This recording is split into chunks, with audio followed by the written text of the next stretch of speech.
जय हिंद। आज हम पढ़ रहे हैं राजस्थान में 1857 की क्रांति। तो देखिएगा दोस्तों, 1857 की क्रांति, सबसे पहले बात करते हैं कि 1857 की क्रांति हुई कैसे। तो देखिएगा दोस्तों, विश्व में एक प्रसिद्ध युद्ध होता है जिसका नाम होता है क्रीमिया का युद्ध, और यह युद्ध होता है 1854 में। इस युद्ध में टर्की का साथ दे रहा था ब्रिटेन, जिसमें टर्की की निर्णायक रूप से क्या होती है, पराजय होती है। यह युद्ध होता है टर्की में स्थित ईसाई जनता की समस्या के प्रश्न को लेकर। तो ब्रिटेन की पराजय होने के बाद ब्रिटेन ने अपने सैनिकों में नवीन हथियार यानी कि आधुनिक हथियार अपनाने की सोची। तो इन्होंने जो है, एक पहले चलती थी इनके सैनिकों में ब्राउन बेस। ये ब्राउन बेस सैनिक इसका उपयोग करते थे। ब्राउन बेस को पूर्ण रूप से हटा दिया गया और उस जगह पर एक नई राइफल का प्रयोग किया जाने लगा था जिसका नाम होता है एनफील्ड राइफल। तो यह राइफल वहां पर चली, पूरे ब्रिटेन में चली। तो यह धीरे धीरे जो है भारत भी ब्रिटेन का उपनिवेश था, तो इसमें भी इस राइफल को लाया गया था। तो देखिएगा दोस्तों, 1857 की क्रांति किस तरह से राजस्थान में पनपी या उत्पत्ति हुई। तो देखिएगा दोस्तों, 1857 की क्रांति, सबसे पहले बात करते हैं कि 29 मार्च 1857 29 मार्च 1857 को बैरकपुर की छावनी, कौन सी छावनी, बैरकपुर की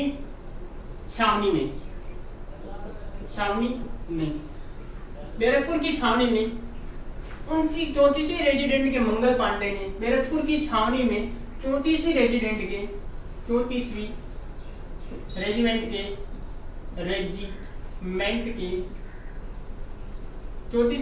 के मंगल पांडे ने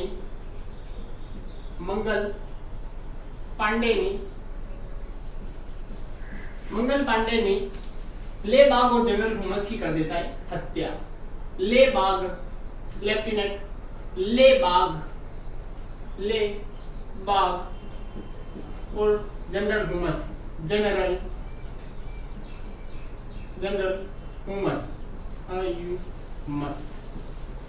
लेबाग और जनरल हुमस की हत्या कर देता है। कारण क्या था कि सुबह सुबह मंगल पांडे जो कि बैरकपुर की छावनी में, और मंगल पांडे का जो स्थान है वो बालिया जिला यूपी है। मंगल पांडे का मूल जो निवास स्थान है वो बालिया जिला यानी कि गांव। मंगल पांडे का नाम है बालिया जिला, बालिया यूपी में इनका गांव है। और यह रहते थे बैरकपुर की छावनी में, रेजिडेंट नंबर 34, ठीक है, इसमें यह रहते थे। तो सुबह सुबह मंगल पांडे उठे और एक व्यक्ति आता है, और जब हिंदुओं में जो ये क्रियाकलाप होते हैं, जैसे कि हिंदुओं में सुबह सुबह उठकर जो है सूर्य को जल चढ़ाना आदि, तो इनके मटके से पानी पीने लगता है। तो मंगल पांडे पूछते हैं कि तू हमें इस तरह से जो है क्यों अशुद्ध कर रहा है। तो वह सैनिक बोलता है कि अंग्रेज हमें पहले से ही अपवित्र कर चुके हैं, तो मैं आपको कैसे कर सकता हूँ। तो उन्होंने पूछा कि आप क्या बोल रहे हो, मुझे कुछ समझ में नहीं आ रहा है। तो उसने बताया कि अंग्रेज जो है ब्राउन बेस की जगह पर जो है एनफील्ड राइफल का प्रयोग किया जाने लगा। उस पर गाय और सुअर की चर्बी का खोल चढ़ा होता है, जिससे हम खोल निकालते हैं कारतूस भरने के लिए। तो यह सब मंगल पांडे को बताया, तो मंगल पांडे ने विश्वास नहीं किया। तो मंगल पांडे जहां पर ये कारतूस बनाए जा रहे थे वहां पर जाकर देखा, तो इन्होंने यह घटना सत्य पाई। सत्य पाते ही मंगल पांडे तुरंत अपने जो अफसर हैं उनसे मिलने गए। तो उन अफसरों ने जो है मंगल पांडे का मजाक उड़ाया और उसे कहा कि तू चला जाए यहाँ से। तो मंगल पांडे ने आवेश में आकर लेबाग और जनरल हुमस की कर देता है हत्या करने के बाद जो है मंगल पांडे को गिरफ्तार कर लिया जाता है, और 8 अप्रैल 1857 को सिकरी के अंदर फांसी की सजा सुना दी जाती है। फांसी 8 अप्रैल 1857 को सिकरी के अंदर सिपरी के अंदर फांसी। 8 अप्रैल 1857 को सिपरी के अंदर जो है मंगल पांडे को फांसी दे दी जाती है। और जो जितने भी बैरकपुर की रेजिमेंट में जितने भी जो बटालियनें थी उन सभी बटालियनों को बिखेर दिया गया ताकि सभी विद्रोह एक जगह पर नहीं हो सके, इसीलिए कि सभी सैनिक मिलकर एक जगह पर विद्रोह कर देंगे तो उन्हें संभालना मुश्किल हो जाएगा। तो विद्रोह नहीं होने की स्थिति में रखा जाए, तो ऐसा देखते हुए इनको बिखेर दिया गया था। उसमें से 15वीं नेटिव इन्फेंट्री आ जाती है मेरठ, जिसमें से 15वीं नेटिव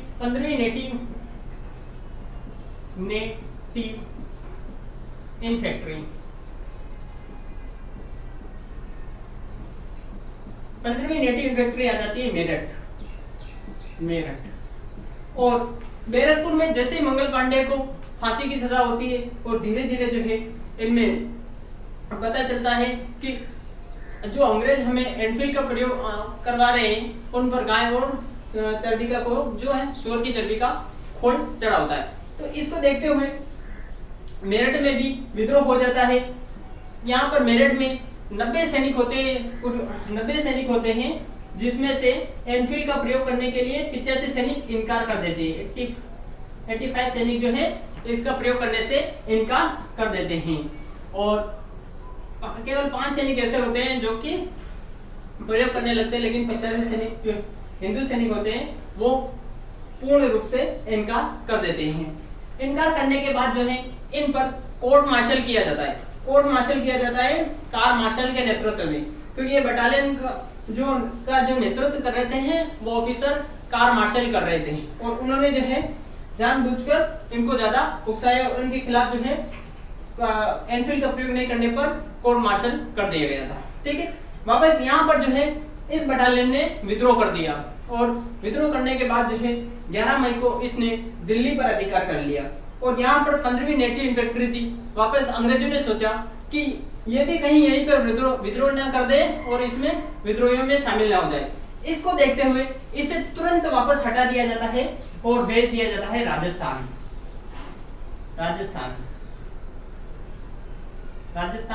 भेज दिया जाता है। राजस्थान में इस बटालियन को तैनात कर दिया जाता अजमेर के अंदर जो है इस बटालियन को तैनात कर दिया जाता है। बटालियन तैनात होने के बाद जो है इसको वापस यहाँ से स्थानांतरित कर दिया जाता है, क्योंकि ये बटालियन कहाँ से आई, बैरकपुर से आई, मेरठ से आई वापस राजस्थान अजमेर। और अंग्रेजों का मानना था कि अगर इस बटालियन को यहाँ पर रखा जाएगा तो निश्चित रूप से जो सबसे बड़ा शस्त्रागार माना जाता है अंग्रेजों का, जो कि हथियार, गोला बारूद सभी के सभी मैगजीन दुर्ग अकबर के किले में रखे हुए थे, तो इस बटालियन को तुरंत हटवा दिया जाता है और शिफ्ट कर दिया जाता है बैरकपुर की छावनी में,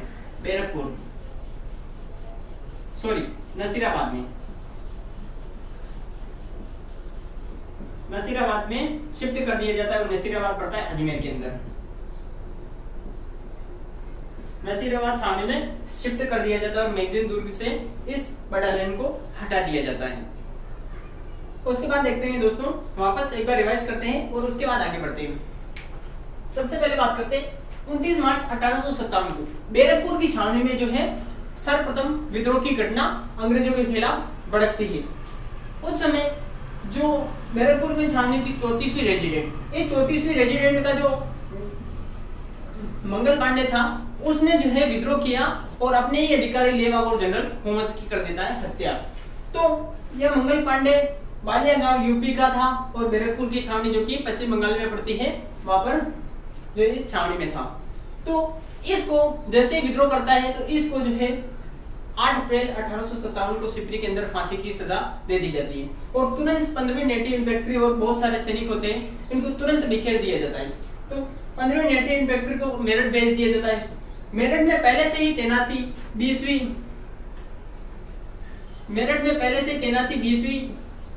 नेटिव इन्फेंट्री और 3री LC और ये 15वीं, तो ये सारी नेटिव इन्फेंट्री। ठीक है। ये सारी बटालियन कहाँ पर थी? मेरठ के अंदर थी। तो इन्होंने जो है बख्त खां के नेतृत्व में विद्रोह कर देते हैं। बख्त खान के नेतृत्व में जो है ये विद्रोह कर देते हैं और 15वीं नेटिव इन्फेंट्री की अभी तक विद्रोह नहीं कर रही थी, उसे जहां पर भेजा जा रहा था आराम से जा रही थी। तो ये वापस इसको तुरंत यहाँ से हटा दिया जाता है और अजमेर भेज दिया जाता है। और 19 जून को जो है अजमेर के अंदर जो लोकेट बैठता था AGG, agent to governor general, उसके बारे में हम पढ़ेंगे, ठीक है। तो इसके जो AGG, agent to governor general होता है लॉरेंस, उसको जो है विद्रोह की सूचना 19 को मिलती है, 19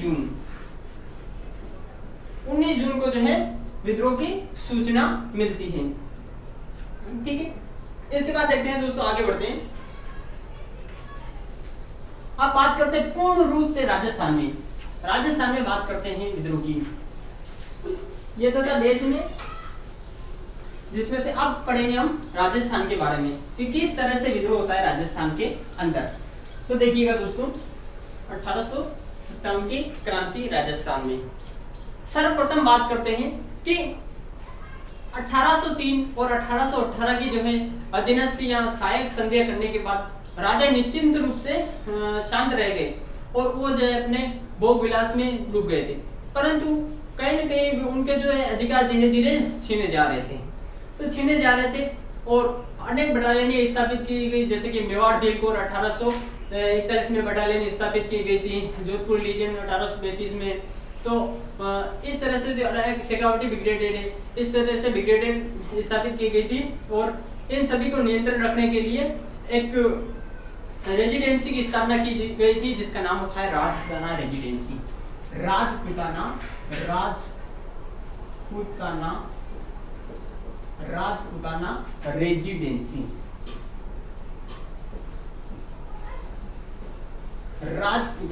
रेजिडेंसी।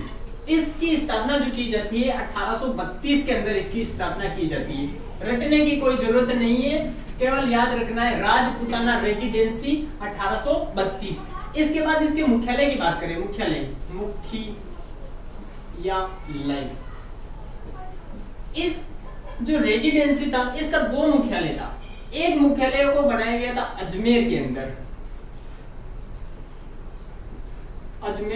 एक मुख्यालय बना था और एक मुख्यालय बना था 1843 के अंदर। 1843 के अंदर बनाया गया था माउंट आबू।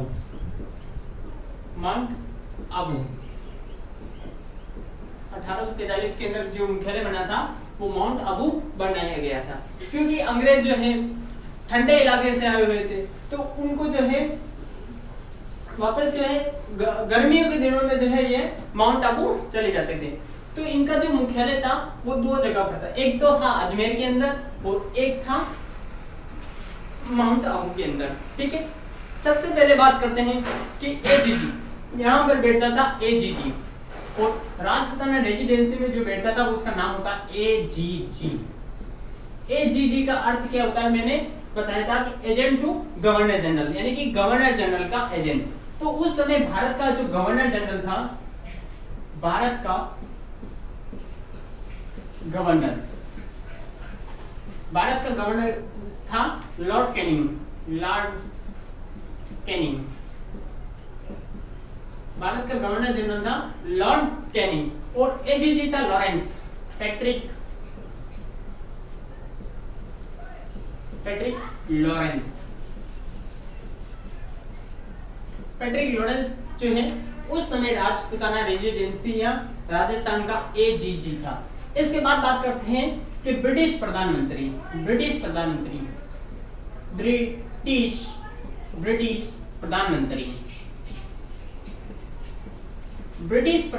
था पामस्टन। ब्रिटिश प्रधानमंत्री था पामस्टन, जो कि ब्रिटेन के अंदर प्रधानमंत्री था। 1857 की क्रांति के समय की बात कर रहे हैं दोस्तों, तो ठीक है दोस्तों। देखिएगा दोस्तों, अब इसने क्या कर रहा था, पैट्रिक लॉरेंस या एजीजी, इसने जो है हर राज्य में शासन व्यवस्था को नियंत्रण रखने के लिए पीए को नियुक्त कर रखा था। पीए का अर्थ होता है पॉलिटिकल एजेंट। देखिएगा दोस्तों, पॉलिटिकल एजेंट, ये अपना राजस्थान का नक्शा है।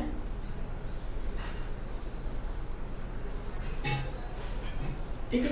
तो राजस्थान के नक्शे में उदयपुर जो कि मेवाड़ भी कहलाता है, मेवाड़ या उदयपुर, मेवाड़ या उदयपुर, ठीक है। उदयपुर या मेवाड़ के अंदर जो पीए था पॉलिटिकल एजेंट वो था शावर्स, पॉलिटिकल एजेंट था शावर्स, ठीक है। भरतपुर का था भरतपुर का था मोरिसन,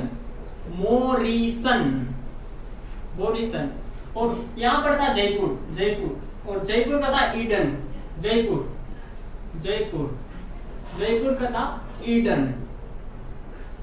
का था ईडन, और जोधपुर का था मैग्मसन, जोधपुर का था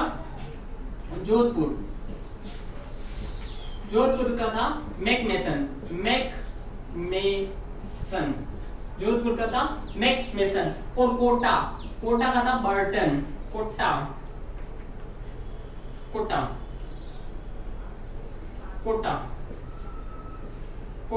और कोटा का था बर्टन, और सिरोही का था जेडी हॉल, सिरोही का था जेडी हॉल,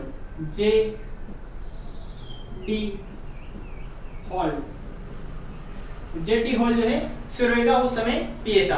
तो दोस्तों ये पीए नियुक्त कर रखे थे यहाँ पर बैठे बैठे व्यक्ति Rajputana residency AGG, agent to governor general ने जो है शासकों पर नियंत्रण रखने के लिए शासक क्या कर रहा है क्या नहीं कर रहा है इसकी जानकारी रखने के लिए पीए को नियुक्त कर रखे थे। 1857 की क्रांति के समय जोधपुर का मैग्मेसन, सिरोही का जेडी हॉल, और मेवाड़ का शावर्स, और जयपुर का ईडन, और भरतपुर का मोरिसन, और कोटा का बटन, ये सारे उस समय पीए थे। तो दोस्तों आप इसे ऐसे भी याद रख सकते हैं। अगर आपसे याद नहीं होता है तो एक ट्रिक बता रहा हूं जिससे आप आराम से याद कर सकते हैं। देखिएगा दोस्तों, ट्रिक है उषा सीजे जो मैं बोलूं, उषा सीधे जो मैं बोलूं। इस ट्रिक से भी आप याद रख सकते हैं। ऊ से बनेगा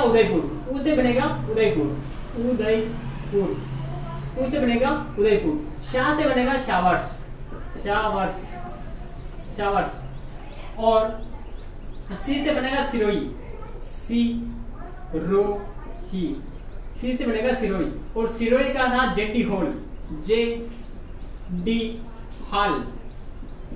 जेडी हॉल, ठीक है। जो से बनेगा जोधपुर,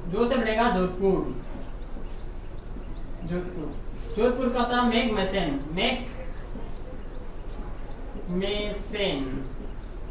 मैग्मेसन, दोस्तों तो आप इस तरह से याद रख सकते हैं। उषा सीजे जो मैं बोलूं, ठीक है। ऊ से बनेगा उदयपुर, शाह से बनेगा शावर्स, सी से बनेगा सिरोही, और जे से बनेगा जेडी हॉल, ठीक है। और जो से बनेगा जोधपुर, और मे से बनेगा मैग्मेसन। और भाई साहब सबसे पहले बात करते हैं गांव वालों के लिए ट्रिक। गांव वालों के लिए ट्रिक मैं अलग से बताने जा रहा हूं। तो देखिएगा दोस्तों, आप इस तरह से भी याद रख सकते हैं। और एक और ट्रिक है जिसके माध्यम से आप याद रख सकते हैं कि मेमा को जब रथ चुरायो तो सामो बेईमान निकलो, मेमा को जब रथ चुरायो तो सामो बेईमान निकलो। तो देखिएगा दोस्तों, मेमा को जब रथ चुरायो, मेमा को जब रथ चुरायो तो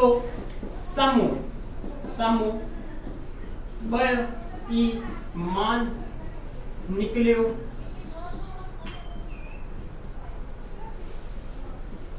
निकलियो मोती। मेमा को जब रथ चुरायो तो सामो बेईमान निकलो मोती। ये ट्रिक है केवल। मेमा को जब रथ चुरायो तो सामो बेईमान निकलियो मोती। इस ट्रिक से गांव वाले याद करें, फायदेमंद रहेगा। मे से बनेगा मेवाड़, मे से बनेगा मेवाड़, मां से बनेगा मारवाड़, मे से बनेगा मेवाड़, मां से बनेगा मारवाड़। ज से बनेगा जयपुर, और ब से बनेगा भरतपुर, ब से बनेगा भरतपुर। रथ चुरायो तो शाह से बनेगा शावर्स। मो से बनेगा मोरिसन, मोरिसन। मो से बनेगा मोरिसन। ब से बनेगा बर्टन, बर्टन। ई से बनेगा ईडन, ईडन, ईडन। ठीक है। और मो से बनेगा मोरिसन, मोरिसन। मो से बनेगा मोरिसन। ठीक है। तो इस तरह से याद रख सकते हैं कि मेमा को जब रत चुरायो तो समो परिवार निकलो मोती। ठीक है। मे से बनेगा मेवाड़। मेवाड़ का जो उस समय पीए था वो शावर्स था, देखिएगा दोस्तों। और मां से बनेगा मारवाड़, और मारवाड़ का उस समय पीए था मोरिसन। ठीक है। और ज से बनेगा जयपुर। जयपुर का उस समय जो पीए था वो बर्टन था, और जयपुर के लगाओ बटन, ऐसे भी याद रख सकते हैं। भरतपुर, भरतपुर का उस समय जो पीए था 1857 की क्रांति के समय वो ईडन था। और रथ चुरायो तो समूह पैमान निकले। ठीक है। रथ चुरायो तो को से बनेगा कोटा, सॉरी यहाँ पर मैंने गड़बड़ कर दी। को से बनेगा कोटा, को से बनेगा कोटा, सॉरी कोटा बनेगा, को से बनेगा कोटा। तो देखिएगा दोस्तों, वापस समझाता हूं आपको थोड़ा लाइन। हाँ देखिए, मेवाड़ का उस समय जो था वो शावर्स था। ठीक है। और मारवाड़ का उस समय पीए था वो मोरिसन था। और कोटा का उस समय जो पीए था वो बटन था, कोट पे लगाओ बटन। और जयपुर का जो उस समय पीए था वो ईडन था, ईडन था। और भरतपुर का उस समय पीए था वो था मोरिसन। तो इस तरह से आप याद रख सकते हैं। देखिएगा दोस्तों, मेवाड़, मेमा को जब रथ चुरायो तो सामो भैमान निकलो मोती। मे से बनेगा मेवाड़, मां से बना मारवाड़, को से बनेगा कोटा। ठीक है। को से बनेगा कोटा। वापस ठीक से लिख रहा हूं दोस्तों, को से बनेगा कोटा। ठीक है। समझ में आएगी बात। को से बनेगा कोटा, और ज से बनेगा जयपुर, और ब से बनेगा भरतपुर। जब रथ चुरायो तो सामो बेईमान निकलियो मोती। सा से बनेगा शावर्स, मो से बनेगा मोरिसन, और ब से बनेगा बर्टन, ई से बनेगा ईडन, निकलियो तो मोती से बनेगा मोरिसन।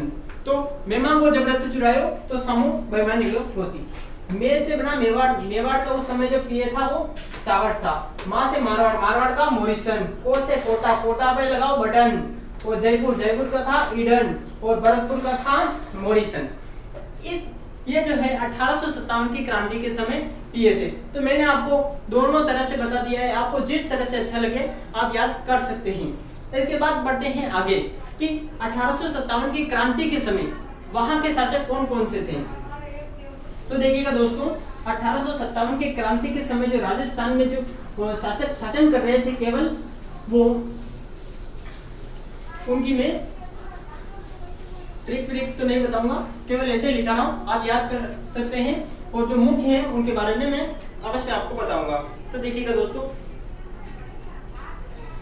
कोटा का राम सिंह, कोटा का राम सिंह। कोटा का उस समय जो शासक था वो राम सिंह था। और बीकानेर का सरदार सिंह, बीकानेर का जो व्यक्ति था या राजा था वो सरदार सिंह था, सरदार सिंह। जोधपुर का था तख्त सिंह, जोधपुर का था तख्त सिंह।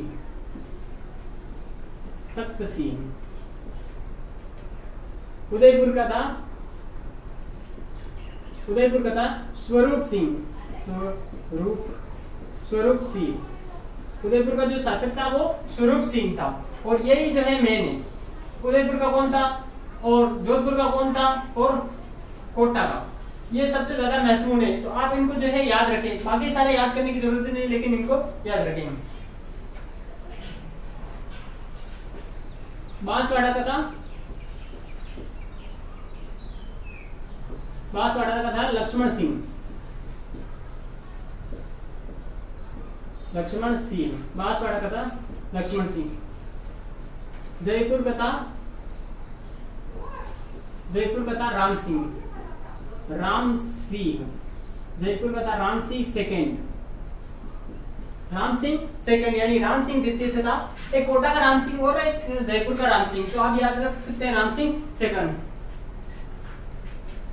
भरतपुर का था जसवंत सिंह, भरतपुर, और भरतपुर का था जसवंत सिंह, जसवंत सिंह।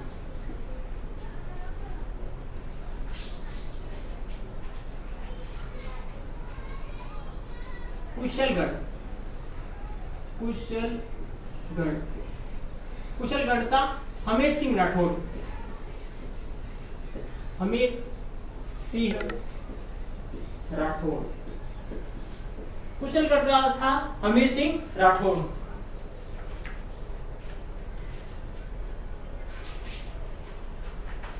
डूंगरपुर का था उदय सिंह, डूंगरपुर का था उदय सिंह। सिरोही का था शिव सिंह,